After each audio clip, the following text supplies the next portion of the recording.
2024 na kung saan sa ngayon po ay patuloy pa rin na mayroong intertropical convergence zone na nag-i-extend sa Visayas at Mindanao.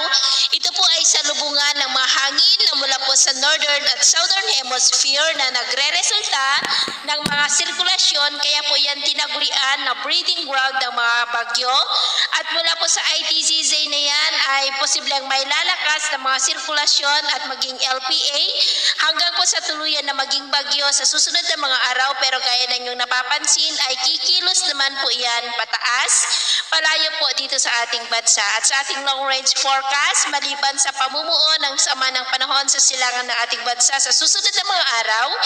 ay wala pa naman pong bagyo na namamataan na tatawid po dito sa ating kalupaan. Hanggang sa susunod na 2 linggo ay posibleng storm free po tayo, pero posibleng sa susunod na mga araw ay maramdaman na po natin ang mahinang daloy ng hanging amihan o yung tinatawag po natin na northeasterly surface wind flow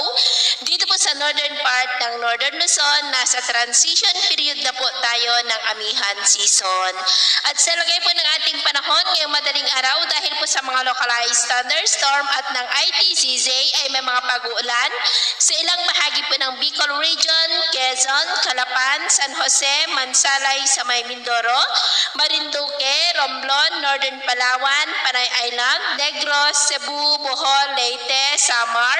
Zamboanga Peninsula, Misamis Occidental, Cagayan de Oro, Bukidnon, Kidapawan, Digos, Davao, at yan po sa may Prosperidad. At mamaya po ay sisikat naman ang araw sa malaking bahagi ng ating bansa, pero may tsansa pa rin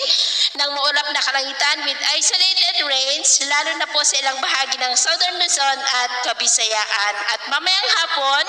mas maraming lugar na po ulit ang makakaranas ng mas maulap na kalangitan with isolated rains sa ilang bahagi ng ating bansa. Kaya kung lalabas po tayo sa ating mga tahanan,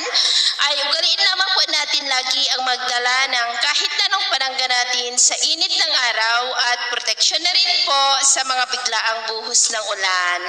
At sa atin naman pong mga baybayin, wala naman po tayong nakataas na namang gale warning signals, pero iba yung pag-ingat lamang po kung papalaot tayo